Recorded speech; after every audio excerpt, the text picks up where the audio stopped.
Hello everyone, welcome to Love, Peace, and Justice, your channel that brings legal commentary and satire to issues you care about. On this episode, we discuss how to respond with facts to Candace Owens and her kind, who try to justify the unjustifiable. In this case, it is the murder of Ahmaud Arbery. Candace Owens is the far-right, ultra-conservative Trump mouthpiece who garners attention with radical statements that minimizes issues that disproportionately affect the Black community. In response to the public outcry of the execution of Ahmaud Arbery, Candace Owens tweeted insensitive, right-wing rhetoric that minimizes the egregious murder and ignored the biased, botched investigation, conflict, and cover-up. She took to Twitter not to offer condolences to the family, not to express concern with the senseless violence that caused it. No, she used her platform to say, name another race that protests and riots when their criminals die while committing crimes. And Candace Owens flooded her Twitter with tweets just like it. There is so much to unpack. Let's just respond. And if you ever see Miss Candace Owens Farmer, feel free to pass on the message. So Candace Owens tweets, please stop with the just a jogger bullshit narrative. Avid joggers don't wear khaki shorts and stop to break into homes. So what, you have a video of him in a home under construction. Okay. Nothing taken, no damage, no one hurt. So now we know he wasn't violent, and according to Georgia law, he didn't commit a burglary, nor any other felony. At the most we have is trespassing, and that is only upon speaking with the owner. Candace Owens' next tweet tries to sell us on citizen's arrest while trying to dispel the truth that Arbery was hunted down. The McMichaels were in no position to make a citizen's arrest. Nothing was done in their presence. They had no first-hand knowledge. They don't know why Mr. Arbery was there, and they couldn't know. They never spoke to the homeowner. There was no reasonable grounds for suspicion. Under these facts, law enforcement could not arrest, let alone the McMichaels. You never filed any report. You never called 911 about this video. The video of February 23rd, I made no calls.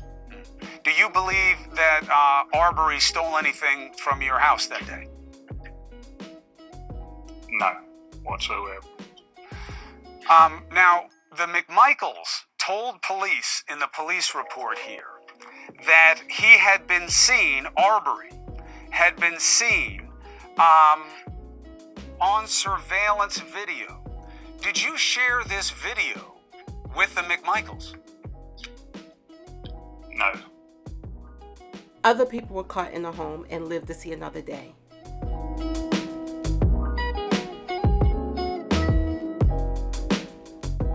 The podcast with Russell Brand, Candace indicated that she had a few uncles and cousins in jail. I'm sure some were in jail for petty crimes such as, I don't know, trespass. But what if instead of being charged, tried, and convicted, they were followed, shot, and murdered? I wonder what tweets would she say then? And I have cousins that have spent time in prison, and it was just a part of my story growing up. On May 9th, Candace Owens tweeted again, two things can be true. Arbery did not deserve to die, and Arbery was not a jogger, gunned down for the crime of being Black. My response, the facts in this case show that these two things were not both true. Yes, Ahmaud Arbery did not deserve to die. And at the time of his murder, the McMichaels did not speak to the homeowner. At the time of his murder, they had no knowledge if Mr. Arbery was legally at that home or not. And at the time the McMichaels followed and stopped Mr. Arbery, they only knew he was a Black man running in their white neighborhood. And then they shot him 3 times. This means the following two things are true. Ahmaud Arbery did not deserve to die, and he was gunned down because he was a Black man running. And those are the facts.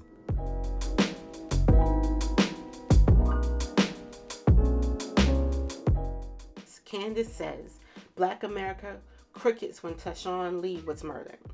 Black America screams racism, injustice, and protest when a repeat burglar is shot dead. Let's respond. 2015, 9-year-old Tashawn Lee was murdered. Hundreds, including politicians and celebrities, attended Tyshawn's funeral. Chicago marched from their own neighborhoods to City Hall on behalf of Tyshawn. In Tyshawn Lee's memory, people from Chicago went to D.C. to advocate for safer gun laws. I am assuming Candace wasn't there protesting with the people, since she claims there were no protests for Tyshawn Lee. And she damn for sure didn't read CNN or USA Today and any other news source that covered Tyshawn Lee's murder from the time he was murdered to the trial to the sentencing. In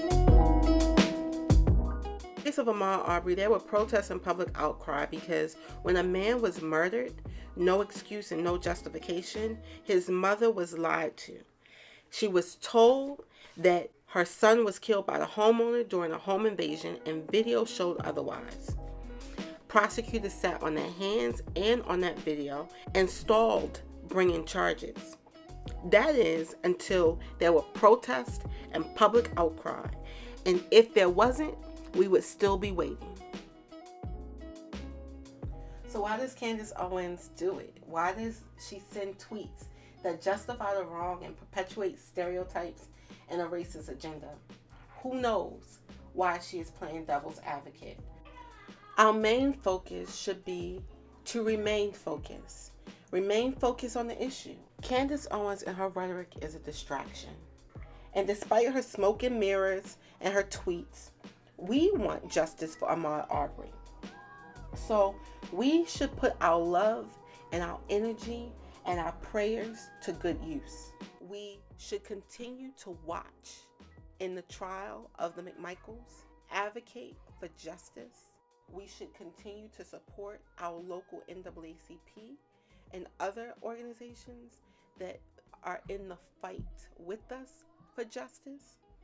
We should support the NAACP Legal Defense Fund because they are who you call when faced with unfair treatment.